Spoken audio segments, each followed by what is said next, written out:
23 जून साल 2018 थाईलैंड की एक जूनियर फुटबॉल टीम के 12 बच्चे जिनकी उम्र करीब 11 से लेकर 16 साल थी, वो अपने कोच के साथ थाम लुआंग केव में एडवेंचर करने के लिए जाते हैं। केव के अंदर पूरी तरह से घना अंधेरा और सन्नाटा था। इस उबड़ खाबड़ केव में ये सभी लोग अपनी मस्ती में आगे बढ़ते ही जा रहे थे, बिना इस बात की परवाह किए कि बाहर का मौसम पूरी तरह से बदल चुका है और तेज बारिश शुरू हो चुकी है। परेशानी ये थी कि तेज बारिश की वजह से आसपास का पानी बड़ी ही तेजी से इस गुफा के अंदर घुसने लगता है। गुफा के अंदर मौजूद ये सभी बच्चे गुफा के अंदर इतनी गहराई में जा चुके थे कि उन्हें ये पता ही नहीं चल रहा था कि बारिश का पानी एक सैलाब बनकर बड़ी ही तेजी से उनकी तरफ बढ़ रहा है। ये सभी 13 लोग गुफा के एंट्रेंस से करीब 3.5 किलोमीटर दूर आ चुके थे। तब जाकर इन्हें एहसास होता है कि गुफा के अंदर तेजी से पानी भरता जा रहा है। अब इनके पास पीछे लौटने का कोई रास्ता नहीं बचा था, तो पानी से बचने के लिए ये गुफा के अंदर और गहराई में घुसते चले जाते हैं और आगे जाकर उन्हें एक ऊंची चट्टान दिखाई देती है, तो वो सभी उस छोटी सी चट्टान के ऊपर चढ़ जाते हैं। देखते ही देखते पूरी गुफा पानी से भर जाती है। जिस रास्ते से वो इस गुफा में घुसे थे वो पूरी तरह पानी से ब्लॉक हो जाती है। जिस चट्टान पर ये सभी लोग बैठे हैं उसके चारों ओर पानी भर जाता है। आप इस सीन को कुछ इस तरह से इमेजिन कीजिए कि केव में एंट्रेंस से करीब 3.5 से 4 किलोमीटर अंदर ये सभी लोग एक छोटी सी चट्टान के ऊपर बैठे हैं जिसके चारों ओर पानी भरा हुआ है और जिस रास्ते से वो आए थे वो पूरी तरह से पानी से बंद हो चुका है। अब परेशानी ये है कि इनके पास न खाने के लिए कुछ है न पीने के लिए पानी है और जिस सकरी जगह में ये लोग बैठे हैं वहाँ सांस लेना भी दुर्लभ है। ऊपर से चारों तरफ घुप अंधेरा और सबसे बड़ी बात ये है दोस्तों कि जब ये सभी लोग इस गुफा में एडवेंचर करने के लिए आए थे तब इन्होंने किसी को भी नहीं बताया था कि वो कहाँ जा रहे हैं। इन बच्चों के पेरेंट्स को कोई आइडिया नहीं था कि उनके बच्चे इस समय कहाँ हैं। और दोस्तों ये तो बस शुरुआत थी, अब आगे जो भी होने वाला है वो सच में आपकी रूह कपा देगा।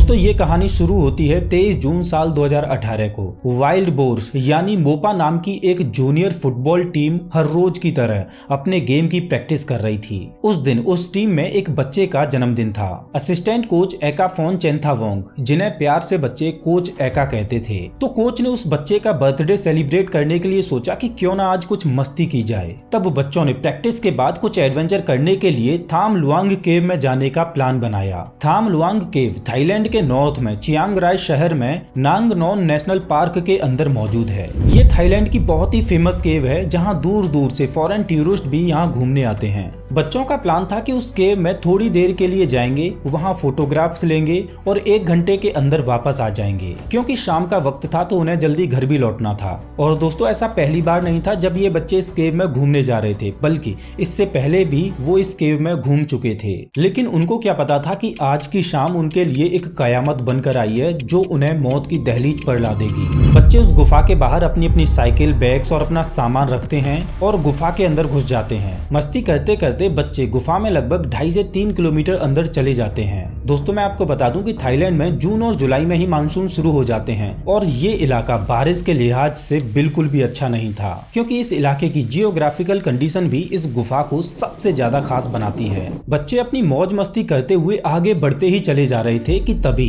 अचानक पानी का एक ऐसा सैलाब आता है जिसे देखकर वहां मौजूद सभी लोग डर जाते हैं, क्योंकि ये सिचुएशन कुछ ऐसी थी कि अगर बच्चे वहां से बाहर निकलने की भी कोशिश करते फिर भी वो वहां से बाहर नहीं निकल पाते, क्योंकि एक तो उस गुफा का रास्ता बहुत सकरा था और ऊपर से पानी उस गुफा के अंदर इतनी तेजी से आगे बढ़ रहा था कि वो उस बहाव के विपरीत जाकर बाहर नहीं निकल सकते थे।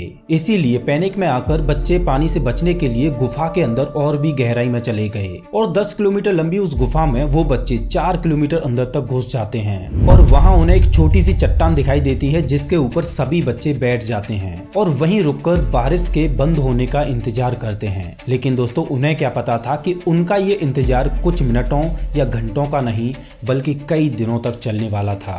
दोस्तों बच्चों की इस सिचुएशन को आप गुफा के इस मैप से समझिए। इस मैप में जो एंट्रेंस पॉइंट है यहीं से बच्चे गुफा के अंदर जाते हैं और चलते चलते नैरो फ्लडेड पासेज तक पहुंच जाते हैं। यहाँ पहुंचने के बाद ही उन्हें गुफा में पानी भरने का एहसास होता है। अब क्योंकि इस नैरो पॉइंट से वापस जाना नामुमकिन था इसलिए वो आगे बढ़ते जाते हैं और इस छोटी सी चट्टान पर जाकर बैठ जाते हैं। दोस्तों ये ऐसी हालत थी जहां अच्छे अच्छे धुरंधर भी सरेंडर कर देते हैं, लेकिन ये तो महज बच्चे थे। शाम को जब अंधेरा होने लगता है तो बच्चे घर पर नहीं पहुंच पाते तो उनके पेरेंट्स परेशान होने लगते हैं। तो पेरेंट्स ने हेड कोच को फोन लगाया और उससे पूछा कि उनके बच्चे अभी घर पर क्यों नहीं आए। लेकिन हेड कोच को तो कुछ पता ही नहीं था कि बच्चे वास्तव में कहाँ गए हैं। हेड कोच ने असिस्टेंट कोच एका को फोन लगाया लेकिन उसका फोन नहीं लगा। अब उनको समझ ही नहीं आ रहा था कि आगे क्या किया जाए। आखिर ये सभी बच्चे गए तो कहाँ गए। हेड कोच ने प्रैक्टिस सेशन में मौजूद सभी बच्चों को फोन करना शुरू किया और तभी एक ऐसे बच्चे का फोन लगता है जो उनके साथ उस गुफा में घूमने के लिए नहीं गया था। अब चाहे इसे दोस्तों उसकी खुद किस्मती का हो कि उसे कुछ काम था जिस वजह से वो उनके साथ घूमने नहीं जा पाया, लेकिन जब हेड कोच ने उस बच्चे से बाकी के सभी बच्चों के बारे में पूछा तो उसने बताया कि वो सभी बच्चे थाम लुआंग केव की ट्रिप पर गए हैं। हेड कोच इस बारे में सभी पेरेंट्स को बता देता है कि उनके बच्चे आखिर कहाँ हैं। इसके बाद सभी पेरेंट्स उस गुफा के पास इकट्ठे होने लगते हैं, लेकिन बारिश इतनी तेज थी और वहाँ इतना पानी भर गया था कि किसी की भी उस केव के पास जाने की हिम्मत नहीं हो रही थी। जिसके बाद सभी लोगों ने मिलकर पुलिस को इस बात की सूचना दी।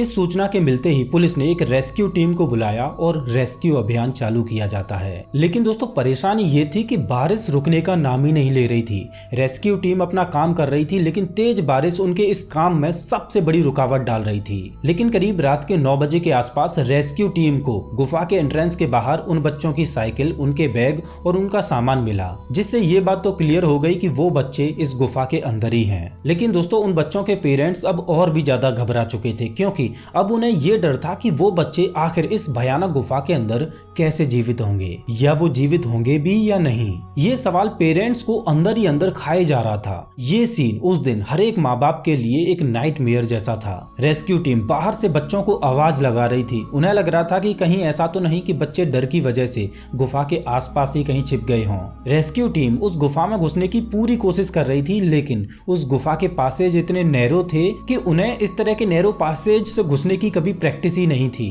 इसीलिए उन्होंने वहां की सरकार को इसकी जानकारी दी और दोस्तों इसी उधेड़-बुन में पूरा एक दिन गुजर जाता है और गवर्नमेंट सीधा थाईलैंड की नेवी को इस रेस्क्यू ऑपरेशन को ज्वाइन करने के लिए आदेश देती है। दोस्तों अभी तक उन बच्चों को इस गुफा में फंसे हुए 2 दिन बीत चुके थे और 2 दिन के बाद 20 थाई नेवी डाइवर्स इस गुफा में रेस्क्यू करने के लिए आते हैं। गुफा के आसपास रेस्क्यू कैंप्स बनाए जाते हैं और आसपास के लोकल लोग भी इस अभियान में भाग लेने लगते हैं। बच्चों के माँ बाप की तो इतनी हालत खराब हो रही थी कि वो बस किसी भी हालत में अपने बच्चों को जिंदा देखना चाहते थे। नेवी ने अपना काम शुरू किया और वो गुफा में आगे बढ़ने लगे। दोस्तों आगे बढ़ते बढ़ते गुफा में एक ऐसा पॉइंट भी आया जहाँ पर पानी लिटरली गुफा की छत से लग रहा था। मतलब पूरी गुफा पानी से बंद हो चुकी थी और दोस्तों इस पॉइंट से आगे थाई नेवी भी आगे नहीं जा सकती थी और थाई नेवी भी हार मानकर वापस लौट आती है। अब प्लान ये बनाया गया कि क्यों ना सबसे पहले गुफा के अंदर से ही पानी को बाहर निकाला जाए, जिसके बाद इस गुफा के अंदर घुसा जाए। तो लगभग 100 इंजीनियर्स की टीम के साथ लगभग 10,000 लीटर प्रति घंटे की स्पीड से उस गुफा से पानी को बाहर निकाला जाने लगा। लेकिन परेशानी ये थी कि जितना पानी पंप्स के जरिए बाहर निकाला जा रहा था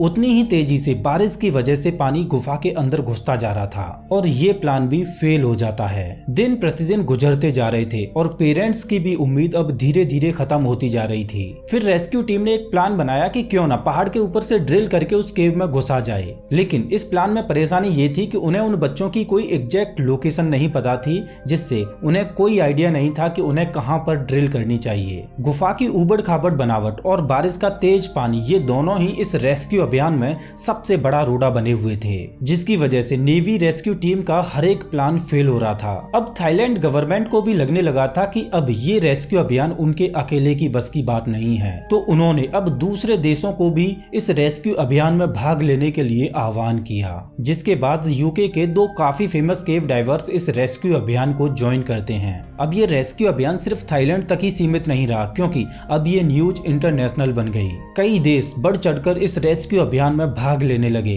बच्चों के इस केव में फंसने और उनकी रेस्क्यू की कहानी अब पूरी दुनिया देख रही थी।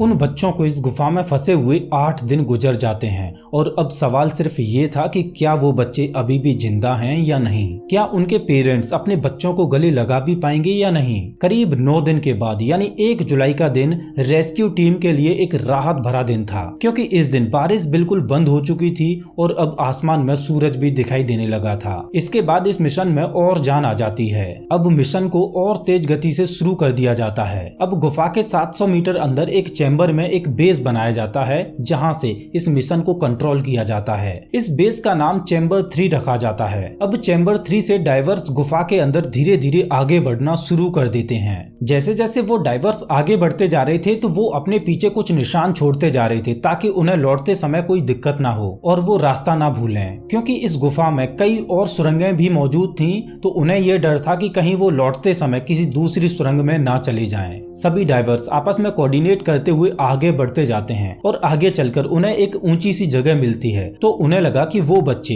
पानी से बचने के लिए इसी ऊंची जगह पर आकर बैठ गए हों। लेकिन सच्चाई ये थी दोस्तों कि वो बच्चे इस जगह से भी काफी अंदर थे। वो डाइवर्स अब गुफा में 4 किलोमीटर अंदर घुस चुके थे, लेकिन अभी भी उन्हें उन बच्चों का कोई भी अता पता नहीं था। अब इतना अंदर आने के बाद परेशानी ये थी कि उनके पास लिमिटेड ऑक्सीजन सिलेंडर्स थे। या तो वो वापस जाएं और फिर से ऑक्सीजन सिलेंडर लेकर आएं, या फिर कैसे भी करके ऑक्सीजन को मैनेज करें और थोड़ा और आगे जाएं। और दोस्तों अब वो उन बच्चों के काफी करीब थे, तो उन्होंने दूसरे रास्ते को चुना और ऑक्सीजन लेवल को बैलेंस करते हुए आगे बढ़ने लगे। जैसे ही वो थोड़ा और आगे बढ़े तो वहां उन्हें हल्की हल्की सी आवाजें सुनाई देने लगी। उन आवाजों को सुनकर उन डाइवर्स ने जोर से आवाज लगाई, तो उधर से अंधेरे को चीरते हुए एक आवाज वापस आती है। डाइवर्स ने पूछा कि आप कितने लोग हो, तो उधर से आवाज आती है कि हम 13 लोग हैं। यानी कि जितने भी लोग यहाँ फंसे हुए थे वो सभी अभी भी जिंदा हैं। अब दोस्तों सभी की खुशी का ठिकाना नहीं था। पेरेंट्स ने भी अब उस दिन सुकून की सांस ली और जो लोग वहाँ शामिल थे उनमें भी खुशी की एक लहर दौड़ गई। इन बच्चों को उस गुफा में फंसे हुए पूरे 10 दिन बीत चुके थे, लेकिन अब सवाल ये था कि आखिर ये बच्चे इतने दिनों तक बिना कुछ खाए पिए कैसे जिंदा थे। तो दोस्तों इसका श्रेय जाता है उस 25 साल के कोच को। जी हाँ, दरअसल एकाएक कोच होने के साथ साथ वो एक मॉन्क भी थे, जिसने उन बच्चों की इस कठिन परिस्थिति को संभाला और उसने बच्चों को उनकी सांसों पर ध्यान कराया और उनको शांत रहने के लिए कहा, ताकि ऐसी सिचुएशन में बच्चों की कम एनर्जी वेस्ट हो। और गुफा की छत से बूंद बूंद करके पानी टपक रहा था, वो उसी को पीकर अपनी प्यास बुझाते थे। लेकिन दोस्तों अब बच्चे तो मिल गए थे, लेकिन अब सबसे बड़ी परेशानी ये थी कि उन बच्चों को आखिर बाहर कैसे निकाला जाए, क्योंकि ये गुफा इतनी ऊबड़ खाबड़ थी जहाँ रास्ते बहुत ही ज्यादा सकरे थे, जो पूरी तरह से पानी से बंद थे।